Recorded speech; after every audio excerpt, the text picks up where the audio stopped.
다큐멘터리 역사를 찾아서 제364편 노비법 개혁을 둘러싼 공방. 지난 시간에 우리는 서기 1299년에 본래 제국대장공주를 따라와서 고려 사람이 됐던 인후가 반역 음모를 꾸며서 고려 조정을 한바탕 소용돌이로 몰아넣었던 사건을 소개했었습니다. 그 대강을 정리하면 이렇습니다. 만호 인후와 김은 그리고 밀직 원경 등이 상부의 승인도 없이 자기들 마음대로 군대를 동원하여 만호 한이우와 상장군 이영주를 체포하여 그들이 반역 음모를 하였다고 무고하였다. 중려랑과 원나라에서 파견된 좌승 합선이 흥국사에서 포박당에 끌려온 한이우 등을 문초하였는데 이영주는 고문에 못 이겨 거짓 자백을 하였으나 한이우는 끝까지 굴복하지 않았다. 반역 음모를 꾸몄던 인후와 김은 그리고 원경은 한이우가 자기 죄를 시인하지 않는다 하여 원나라로 가서 황제에게 그 사실을 상소하겠다고 하였다. 충렬왕은 우부 승지를 인후에게 보내 말렸으나 인후는 왕의 의견을 무시하고 따르지 않았다. 충렬왕은 하는 수 없이 한이우와 이영주를 삼으로 귀양 보내고 나머지는 모두 장형에 처하였다. 원나라의 황제 상종 태무르는 고려에서 돌아온 좌승 합산에게 한이우 사건에 대하여 물었는데 합산은 실제로 한이우는 반역을 모의한 적이 없는데 인후가 충선왕을 위하여 꾸민 짓이다라고 고하였다. 사건의 진행 과정이 이상과 같습니다. 그러니까 본래 제국대장공주를 따라서 원나라에 왔던 인후가 평소에 사이가 나빴던 한이우를 무고해서 사건을 꾸몄다가 한이우가 굴복하지 않자 신변의 불안을 느끼고서 원나라로 몸을 피했던 것이죠. 충렬왕으로서는 인후의 무고 행위를 뻔히 알고 있었으면서도 그가 옛 원제국대장공주의 측근 실세였기 때문에 죄 없는 한이우에게 유배형을 내리고 그가 또한 황제한테 이르겠다고 원나라로 가는 것을 그저 바라만 볼 수밖에 없었던 것이죠. 이게 참... 드디어 제신과 추신들이 모두 편전에 모였는데 주상 전하, 서북면 지휘사 윤보에 대한 죄상을 논해야 한다는 것이 상당수 제추신료들의 의견이옵니다. 서북면 지휘사 윤보를 벌해야 한다 하였소. 그렇사옵니다. 어디 그 죄상을 고해보도록 하시오. 군권을 함부로 행사하여 있지도 않은 반역모의 사건을 꾸몄던 인후가 주상 전하의 만류에도 불구하고 원나라 황제에게 아뢰겠다고 국경을 넘어갔사옵니다. 그 일은 이미 과인도 알고 있소. 헌데 서북면 지휘사 윤보는 인후 등이 나라에 해로운 일을 저지르고 황제에게 거짓 참소를 하기 위해 원나라로 행차한다는 사실을 알면서도 그들에게 융숭하게 음식을 대접한 것이 첫 번째 죄이옵니다. 또한 그 사실을 알았으면 인후 등을 잡아 가둬야 하는데 그렇게 하지 않은 것이 두 번째 죄이며 인후 등에게 역마를 내준 것이 세 번째 죄이옵니다. 당장 윤보를 불러서 지은 죄에 합당한 벌을 내려야 할 것이옵니다. 그런 얘기입니다. 맞습니다. 죄를 물어야 합니다. 관직을 상찰해야 합니다. 지금 무슨 소리들을 하는 것이요? 주상 전하, 지도첨이 최유엄은 의견을 말해보시오. 무고 사건을 일으켰던 인후 일당이 원나라로 가려 할 때 주상 전하께서도 사람을 보내 만류하였으나 끝내 막지 못하였사옵니다. 전하께서도 어찌하지 못하셨는데 어찌 한낱 지휘사인 윤보가 막을 수 있었겠사옵니까? 그리고 인후는 엄연히 고려 조정의 재상인데 재상이 원나라에 들어가는데 어찌 지휘사로서 음식을 대접하지 않을 수 있겠사옵니까? 그리고 또 역마를 내줬다고 벌을 주자고 하는데 역마는 윤보가 내어준 것이 아니라 자기들 마음대로 타고 간 것이옵니다. 이는 곧 우리가 옳은 재상을 얻지 못해서 생긴 일일진데 그 당사자인 인후를 벌주지는 못할지언정 어찌 윤보를 벌하자고 하는 것이옵니까? 최유엄의 항변이 지당했기 때문에 아무도 논박을 하지 못합니다. 이러한 논쟁을 지켜봐야만 했던 충렬왕으로서도 마음이 씁쓸했겠죠. 하지만 결과적으로는 서북면 지휘사 윤보는 파면당하고 맙니다. 당시에 고려와 충렬왕이 처한 상황을 상징적으로 보여준 사건이라 할 수 있겠죠. 인후가 원나라에 들어가서 자신이 꾸며냈던 한이유 반역 사건을 어떻게 고해 바쳤는지는 모르겠지만 다음과 같은 후속 조치가 취해집니다.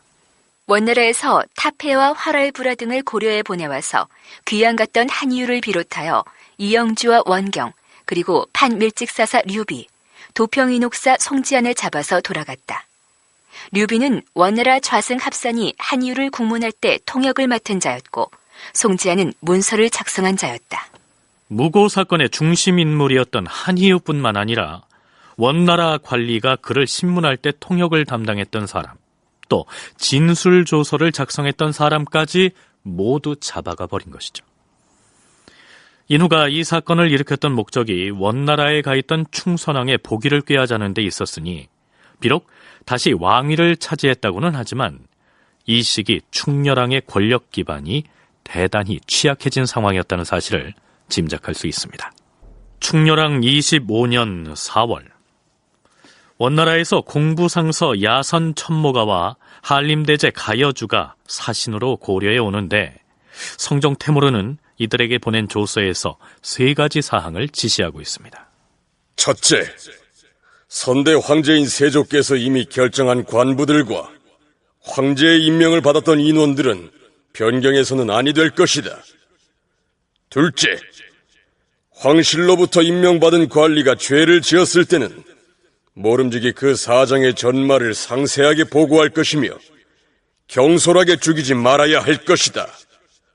셋째, 사신의 보고에 의하면 고려의 관원과 인민들로서 일찍이 세자가 섬으로 귀양 보냈던 자, 그리고 세자에 의하여 재산을 몰수당한 자들이 많다고 하는데 그들의 범죄 유무는 국왕이 분간해서 세밀히 검토하고 시정할 것은 시정하도록 하라.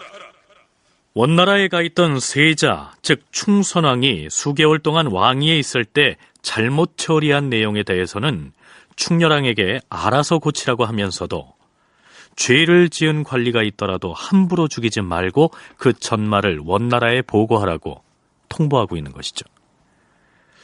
이 시기 원에서는 왜 이런 내용의 조서를 충렬왕에게 보냈을까요? 부산대 한국민족문화연구소 김열라 연구원의 얘기를 들어보시죠. 충렬왕을 복권시켰기 때문에 충선왕의 그런 어떤 정책을 부정할 부분은 분명히 있어야 됩니다. 그냥 충선왕의 정책을 그대로 충렬왕 보고 이렇게 이어받아라 이렇게는 할 수가 없거든요. 그래서 첫 번째 세조 때 이미 결정했던 간부나 변경하지 말 것이라든지 이런 식으로 이제 정리를 하고, 충렬왕은 복권이 되고 나서 그 충선왕 세력을 상당히 함부로 이렇게 제거할 여지가 분명히 있었기 때문에 충선왕 세력이 제거되지 않아야 되기 때문에 원의 입장에서는 이걸 함부로 제거하지 마라 이렇게 해가지고 충렬왕의 어떤 그 수족을 묶고 충선왕파를 그대로 이제 고려 정치 세계에서 그대로 잔존하게끔 이렇게 이제 만들어 둔다고 할 수가 있습니다.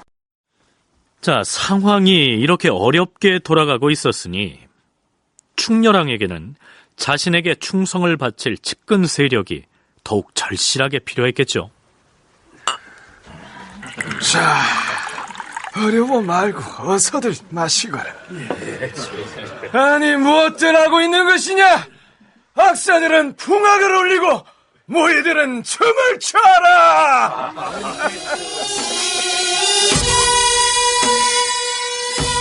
왕은 수관궁에 행차하여 여러 소인배들을 가까이 하며 유흥을 즐겼다. 행신 오기와 김원상, 내료 석천보와 석천경 등이 노래와 여색으로 충렬왕의 환심을 사기에 힘썼다. 관연방과 대학과 제인들이 부족하다 하여 행신들을 각도에 나누어 파견하여 관계 중에서 인물과 재능과 기회가 있는 자들을 뽑고, 또한 도성안의 관기나 무당으로서 노래와 춤을 잘하는 자들을 선발하여 궁중에 두었다. 그들에게 비단 옷을 입혀서 새 음악을 가르쳤다. 고려사 저료에는 이때 충렬왕이 주연에서 부르게 한 노래의 가사를 이렇게 소개하고 있습니다. 삼장산에 등 밝히러 갔더니 지주가 내 손목을 잡았네. 혹시라도 이 사실이 절 밖으로 새어나가면 상좌여 이것은 필시 내가 발설한 것이렸다. 이전에 소개한 적이 있는 쌍화점곡의 일부입니다. 이 노랫말이 사서에 자주 등장하는 것으로 미루어서 아마도 남녀 상열지사를 읊은 이 노래가 당대에 꽤 널리 유행했던 모양이죠. 자, 그건 그렇고 앞에서 노래와 여색으로 충렬왕의 환심을 사기에 여념이 없었다는 오기, 김원상, 석천보, 석천경 등의 이름을 기억해 두시기 바랍니다. 이들이 충렬왕과 마지막을 함께했던 대표적인 측근 세력입니다. 충렬왕 25년 10월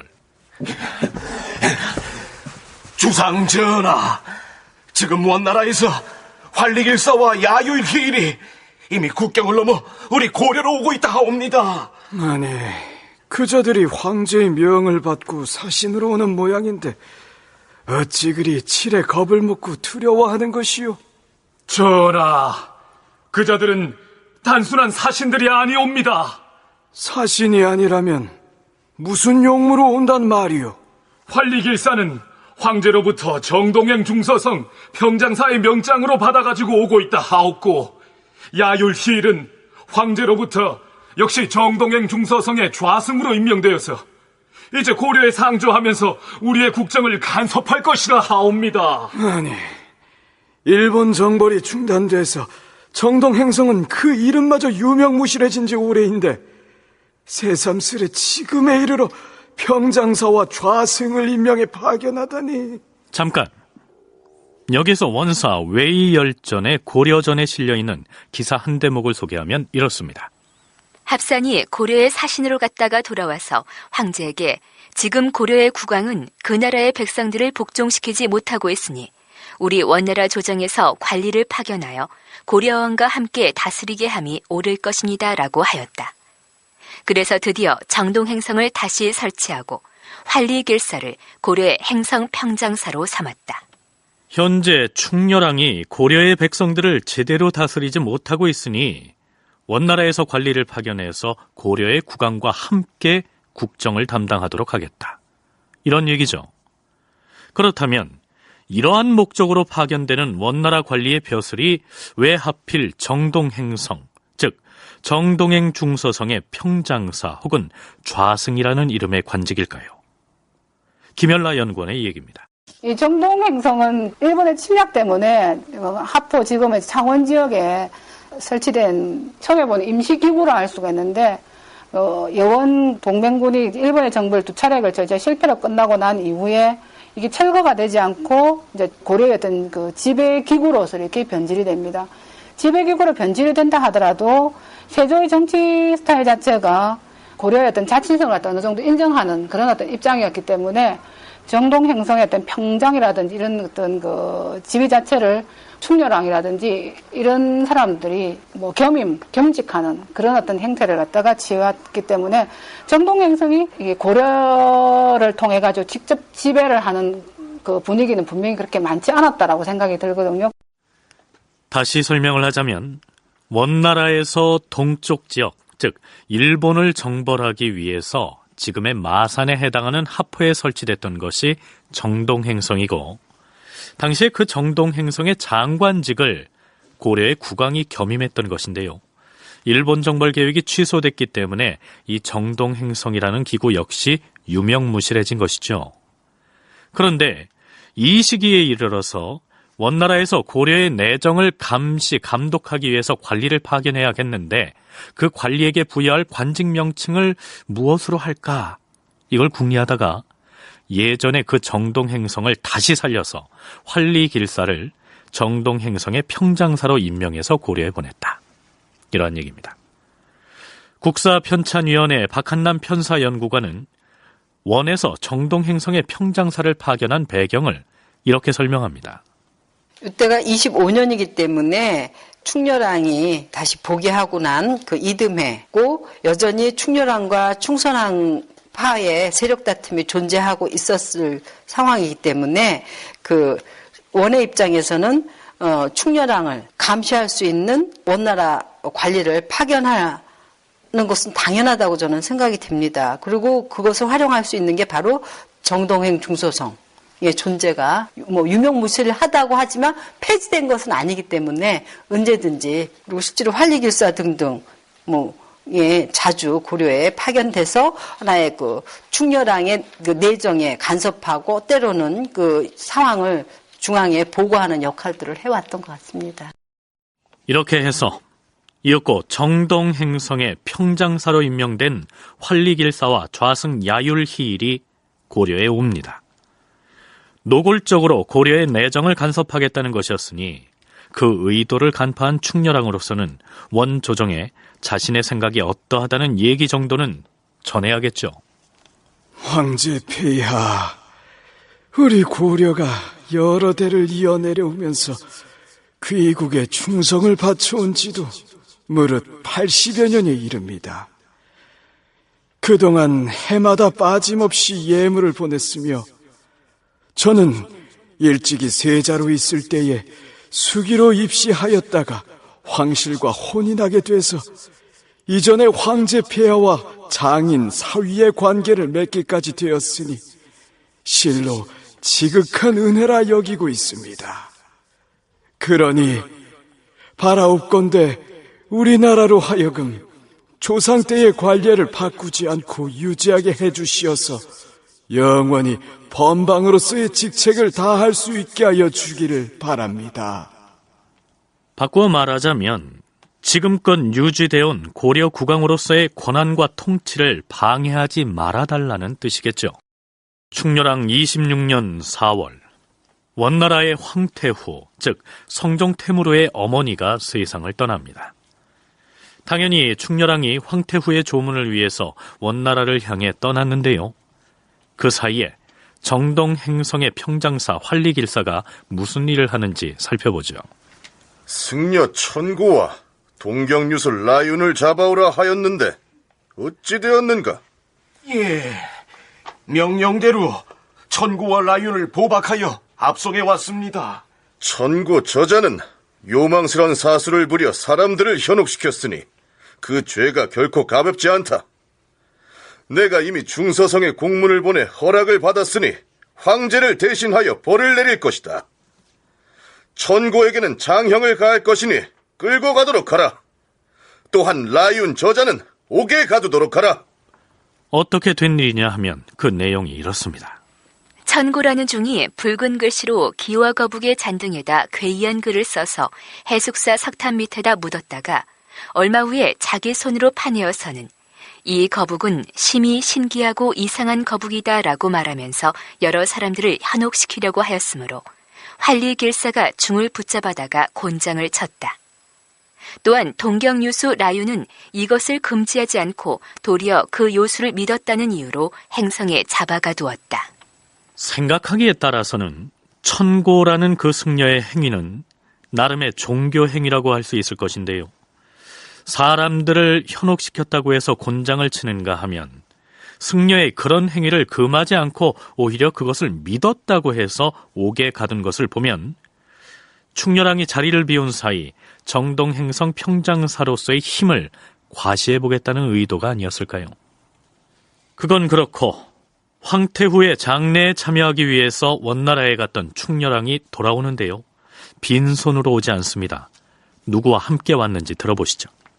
한이후, 이영주, 류거 등이 원나라에서 돌아왔다.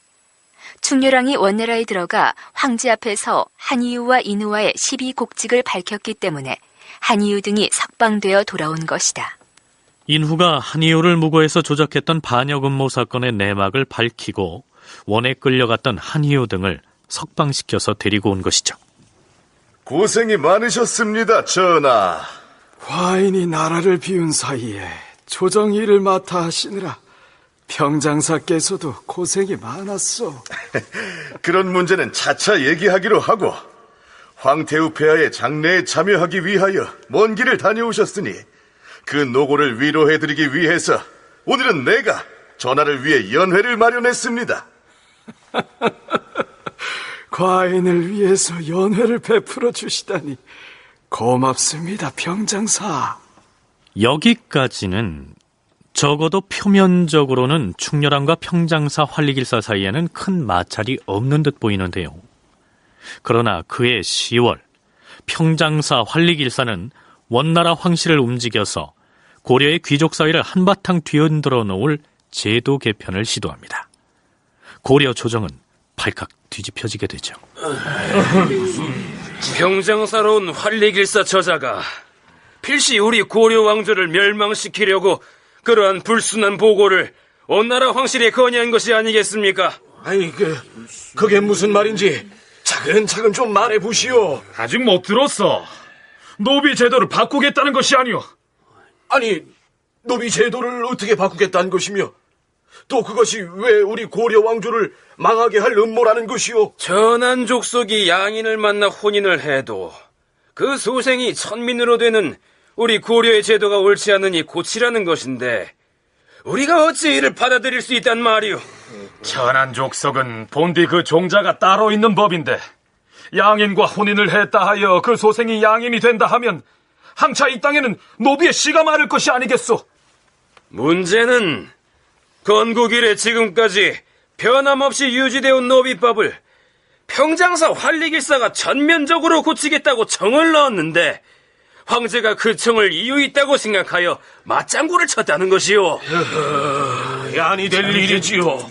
목숨을 걸고라도 막아야 합니다. 편전으로 가서 주상 전하께 고하고 원나라 조정의 노비법 개정을 반대한다는 표문을 올리도록 주청을 올립시다. 그래요. 다들 갑시다.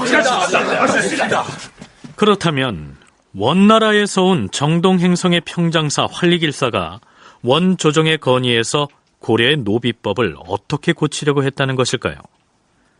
사서에는 그때 고려의 노비 제도를 이러이러하게 고치려고 했다라고 명확하게 설명하고 있지는 않습니다. 그러나 고려사 세가편에서는 활리길사의 노비법 개정 시도에 반발해서 충렬왕이 원나라 황제인 성종 태무로에게 보낸 항의성 표문의 원문을 고스란히 실어놓고 있습니다. 요점을 간추려 소개하면 이렇습니다. 황제 폐하, 당신의 지극한 총명은 모든 것을 다 들어주었고 당신의 한마디 말씀은 그것이 바로 법으로 된다는 점을 잘 알고 있습니다. 그러므로 명령이 한번 내려지면 다시 철회할 수가 없으며 그 명령을 명백히 집행하기 위한 노력이 있을 뿐이요 다시 논의하는 것은 허용되지 않는다는 점 또한 모르지 않습니다. 충렬왕의 표문이 이렇게 시작되고 있는 점으로 미루어봐 이미 성종 태무르가 활리길사의 청을 받아들여서 고려의 노비법을 고치라는 명을 내린 것으로 보입니다. 표문은 이렇게 이어집니다. 생각하건대 무릇 우리 강토에 속한 백성들이라면 양민과 천인을 막론하고 어찌 누구를 더 미워하거나 더 사랑하는 편향이 있을 수 있겠습니까? 양민과 천민을 구별하는 것을 신중히 하는 것은 그것이 바로 국가의 안녕과 위험에 관계되기 때문입니다. 옛날에 저희 시조인 태조 임금이 후계 자손들에게 이렇게 훈계를 하였습니다. 무릇 천인의 무리들은 그 종자가 따로 있으니 신중히 취급하여 이들을 양민으로 만들지 말아야 할 것이다. 만약 양민으로 만들어준다면 나중엔 반드시 벼슬살이를 하게 될 것이며 점차 요직을 요구하게 되어 국가를 어지럽게 할 음모를 꾸밀 것이니 만약 이 훈계를 어긴다면 사직이 위태로울 것이다. 우리는 태조 임금의 이 가르침을 받들어서 이로부터 우리나라의 법률엔 누구든지 8대의 호적에서 천류와 관계없어야만 벼슬을 할 수 있으며 무릇 천류로서 아비나 어미나 어느 한편이 전하면 곧 천인으로 되며 설사 그 상전이 해방시켜 주어서 양민으로 됐다 하더라도 그의 소생인 자손들은 도로 천민으로 돌려보내게 되는 법이며 또 그 상전의 후손이 끊어졌을 경우에도 역시 바로 이 상전의 대목을 친족에게 속한 보면 것으로 인정하는 당시 고려의 노비법이 어떤 내용으로 돼 있는지를 짐작할 수가 있습니다. 고려의 태조 이래로 유지돼 왔다는 이 노비법을 보면 한마디로 천민은 그 종자가 천하기 때문에 나라에 공을 세우거나 혹은 양민과 혼인을 한다고 해도 그 자손은 영원히 노비 신분을 벗어날 수 없게 돼 있다. 이런 얘기죠. 그렇다면 당시의 원나라, 즉 몽골의 경우에 노비 제도가 고려와 어떻게 달랐기에 고려의 노비 제도를 고치려고 했을까요? 김연라 연구원과 박한남 연구관의 얘기를 차례로 들어보시죠.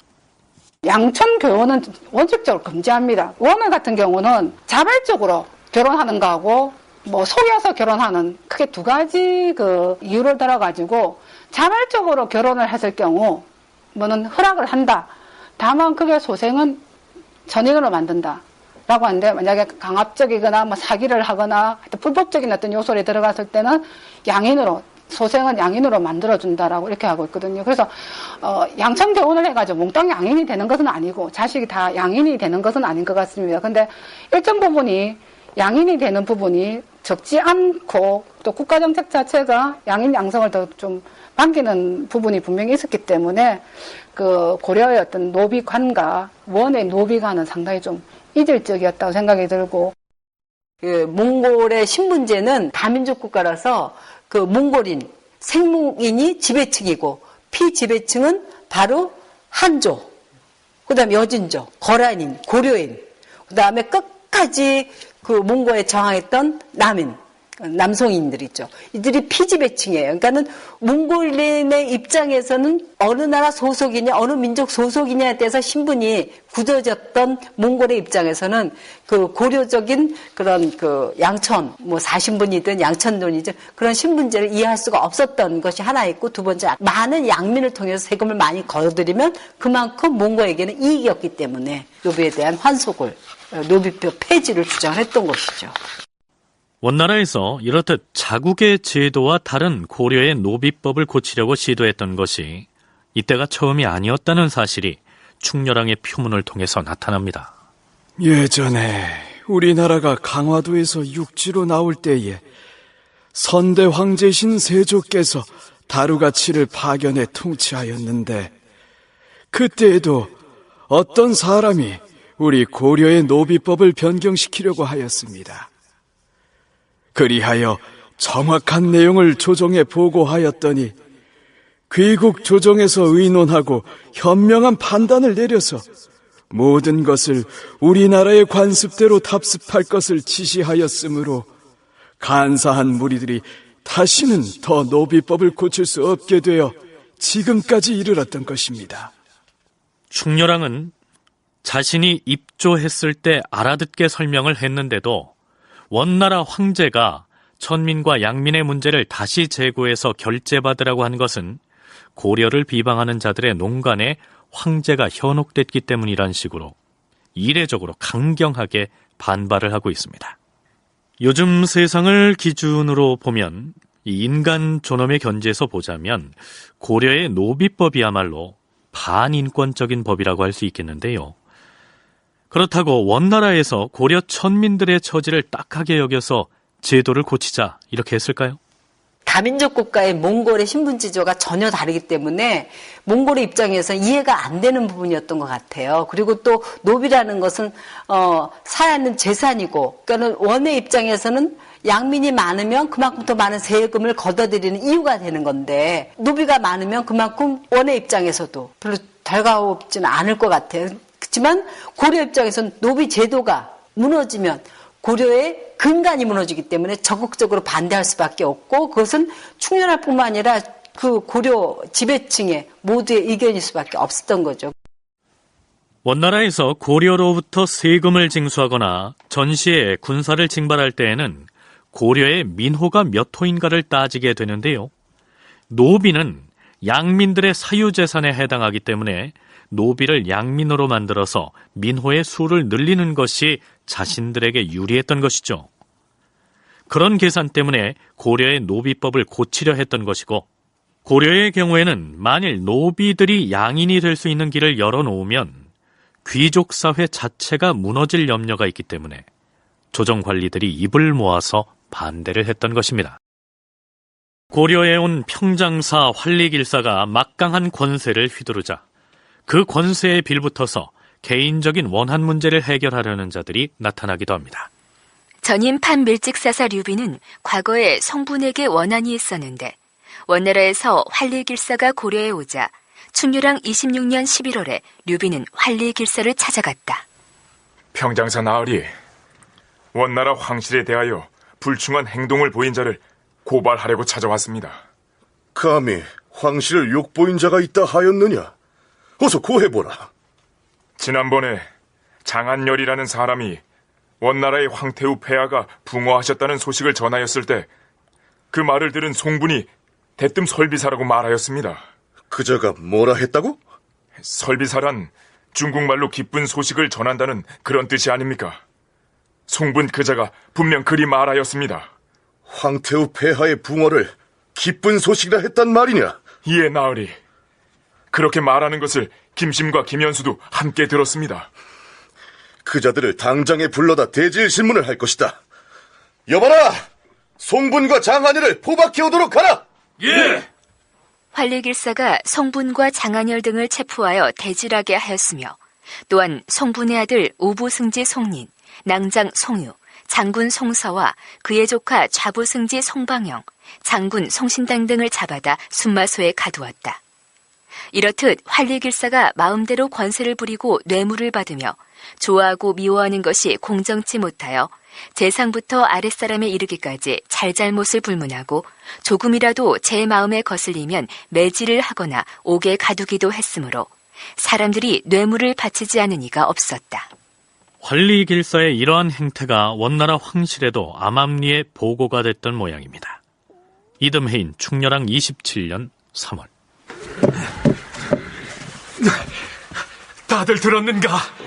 그자가 원으로 돌아가게 되었다네. 그자라니 누가 말인가? 혹시 활리길사가? 그렇다네.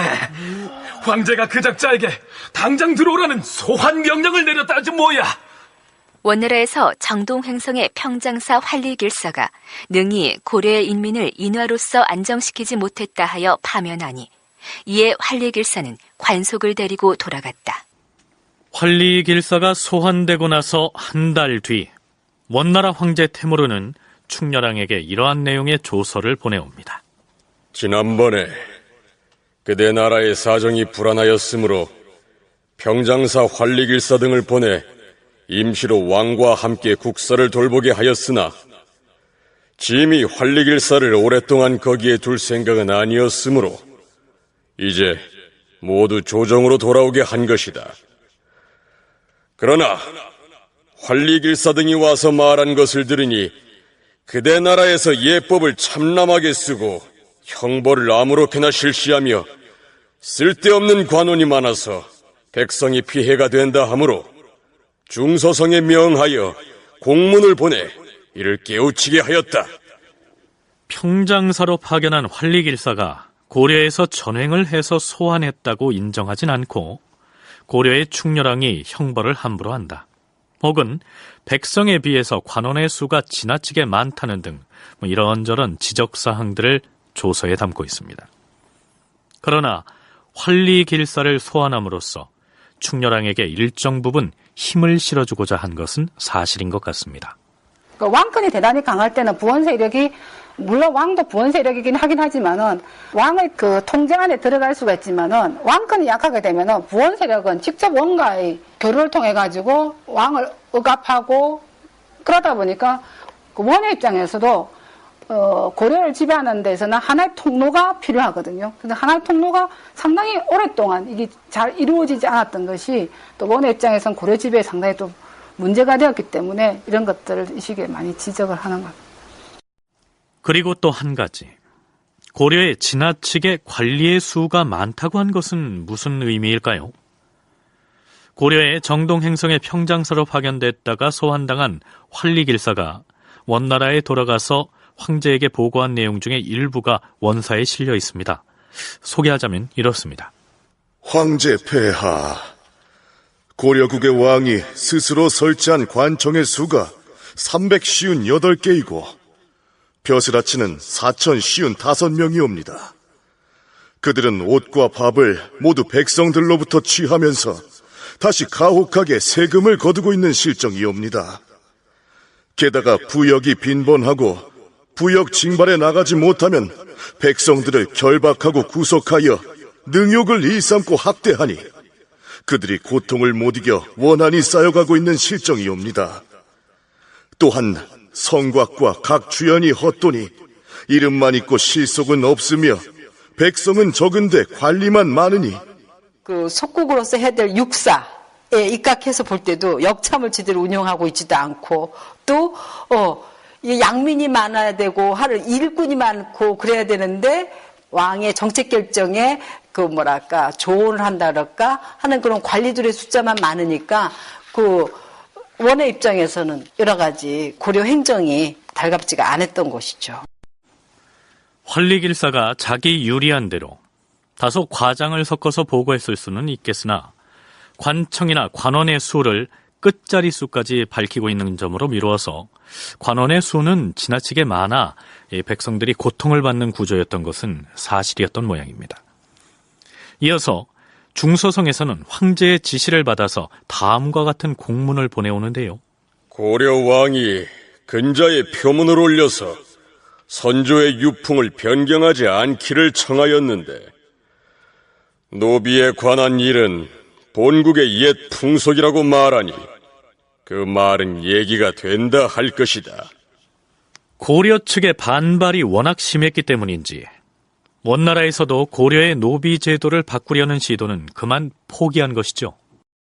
충렬왕 27년 5월 충렬왕은 다음과 같은 내용의 교지를 발표합니다. 경들은 들으시오. 원나라 황제의 명한 바를 받아들여서 내외 관원의 수를 대폭 줄이도록 할 것이요.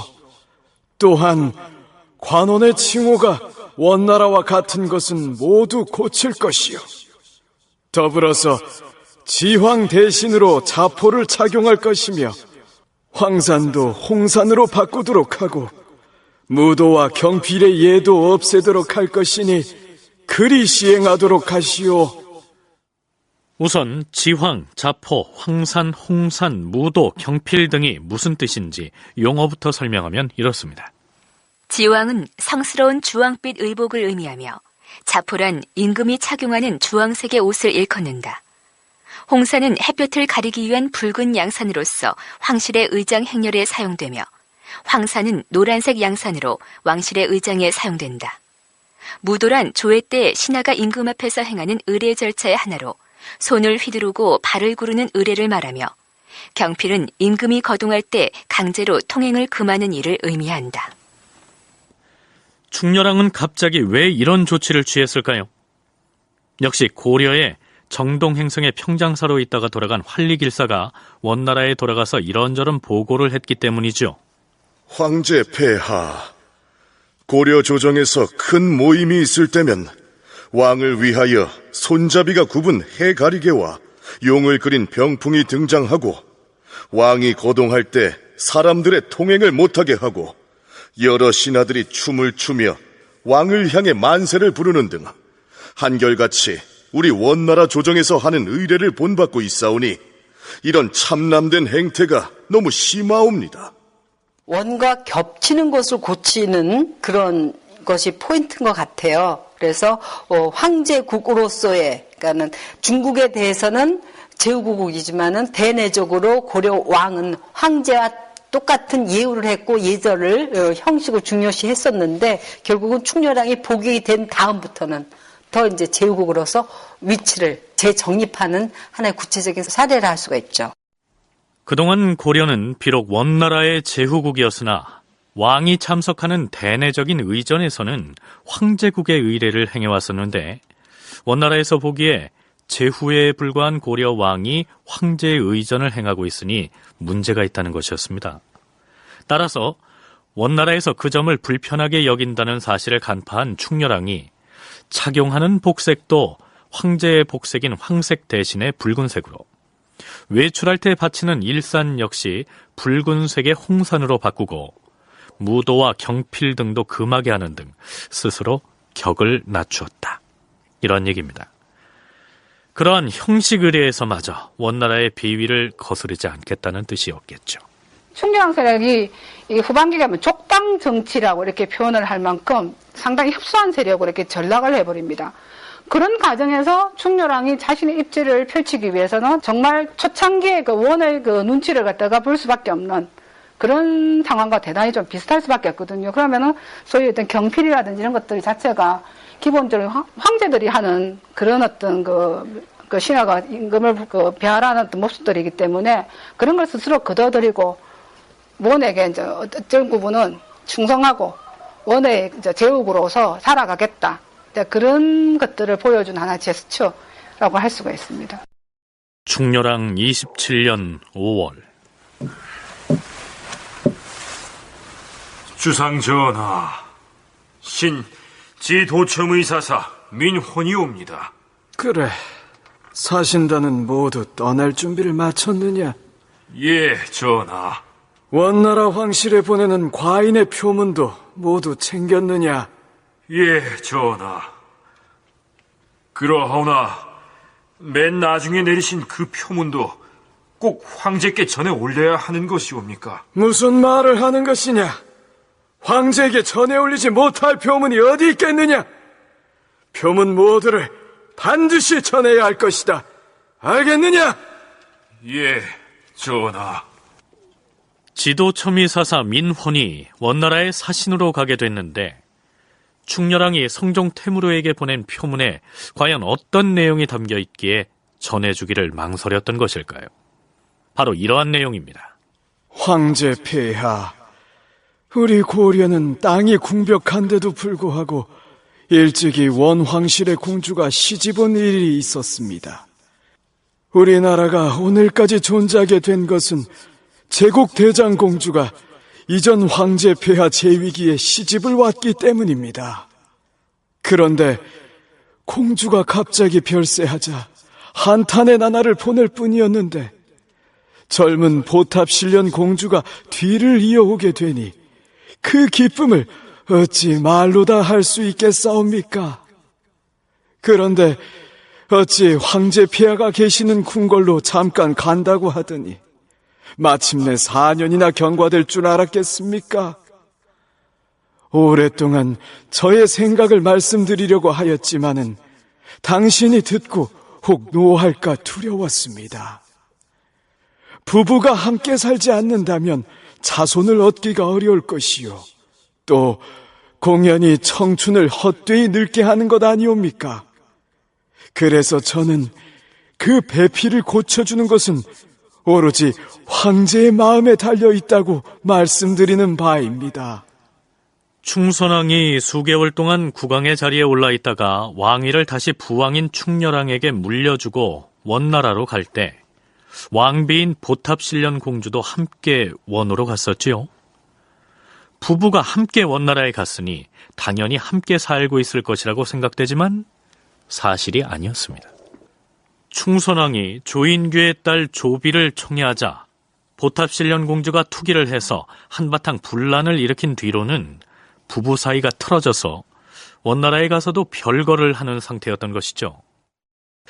아무리 그렇더라도 충렬왕이 시아버지인 바에 보탑신련 공주를 잘 설득해서 아들인 충선왕과 화해하도록 종용을 해야 할 터인데 다른 남자에게 시집 보내자는 내용의 표문을 황제에게 보내고 있으니 이게 선뜻 이해가 되십니까? 박한남 연구가는 이 내용을 성리학적인 결혼관이 지배했던 조선시대의 인식으로 해석하려고 해서는 안 된다고 얘기합니다. 원나라 때 그 사대부의 여인이 재혼하고 그런 건 흠이 아니거든요. 그리고 또 더군다나 개국대장공주의 결혼이라는 것은 한 여인의 결혼이 아니라 지극히 정략적인 수수가 들어있는 어떤 면에서 불행한 거죠. 이 공주 입장에서. 그렇지만은 그 충렬왕에는 충선왕만 있는 게 아니잖아요. 많은 부인에게서 난 자식들이 있어요. 그러니까 충분히 충렬왕이 더 이뻐하고 충렬왕의 말을 잘 듣는 다른 종실의 부인으로 삼아서 그 밑에서 또 후계자를 낳으면 충렬왕은 더 오랫동안 왕 혹은 또 뭐 선왕으로서의 그 지위를 누릴 수 있기 때문에 이미 충선왕과의 사이가 틀어진 상황인 바에 충렬왕은 보탑신련 공주를 고려 왕실의 다른 종실에게 시집 보냄으로써 충선왕이 아닌 다른 이를 왕위 계승자로 삼고자 했다. 이런 얘기입니다. 김열라 연구원 역시 충렬왕이 그러한 표문을 보낸 목적은 우선 충선왕으로부터 원나라 황실의 부마의 지위를 박탈하는 데 있었다고 분석합니다. 그 성종의 조카 사이라는 것이거든요. 그래서 부마라는 지위를 갖다가 박탈시켜버리면은 충선왕은 상당히 입지가 약화되는 그런 그 결과를 갖다가 초래를 하기 때문에 이 충렬왕은 충선왕과 이 그 보탑신련 공주 자체도 사이도 원만하지 못했고 여러 가지 뭐 조비 투기 사건 등으로 인해 가지고 쌍방간에도 많은 타격을 갖다가 뭐 정신적이든 어떤 정치적 타격을 많이 입은 상황이었기 때문에 이런 것들 충분히 이제 엮어 나가면은 부마의 지위를 충분히 박탈시킬 수 있을 것이라는 정치적 어떤 계산 하에서 나온 것이라고 할 수가 있습니다. 아무리 왕위를 두고 서로 다투는 관계였다고는 하지만 과연 부자지간에 그럴 수 있을까? 이런 생각이 들기도 하지만 어쨌든 당시 충렬왕과 충선왕의 관계가 그러했던 것입니다. 그렇다면 원나라 황제 태무르는 자신의 조카인 보탑신련 공주를 다른 사람에게 개가시키자는 충렬왕의 제안을 어떻게 받아들였을까요? 싱겁게도 그 결과는 이렇습니다. 원나라의 사신으로 갔던 민후원은 공주를 개가시키도록 허락해달라는 내용의 표문을 감히 황제에게 올리지 못하고 돌아왔다. 그러나 공주를 다른 사람에게 시집 보냄으로써 아들인 충선왕의 부마직위를 박탈하려는 충렬왕의 의지가 아주 꺾인 것은 아니었습니다. 얼마 뒤에 충렬왕은 아예 공주의 신랑감을 종실에서 골라서 노골적으로 두 사람을 맺어주려고 나서게 됩니다. 이번에는 탐나, 제주도 얘기를 해보기로 하겠습니다. 근본에 중서성에서 우리 주상 전하께 보내온 공문을 보면 탐나에 군민 총간부를 설치한다 했는데 이것을 그대로 받아들일 것인지의 여부를 논의해서 대책을 세워야 할 것입니다.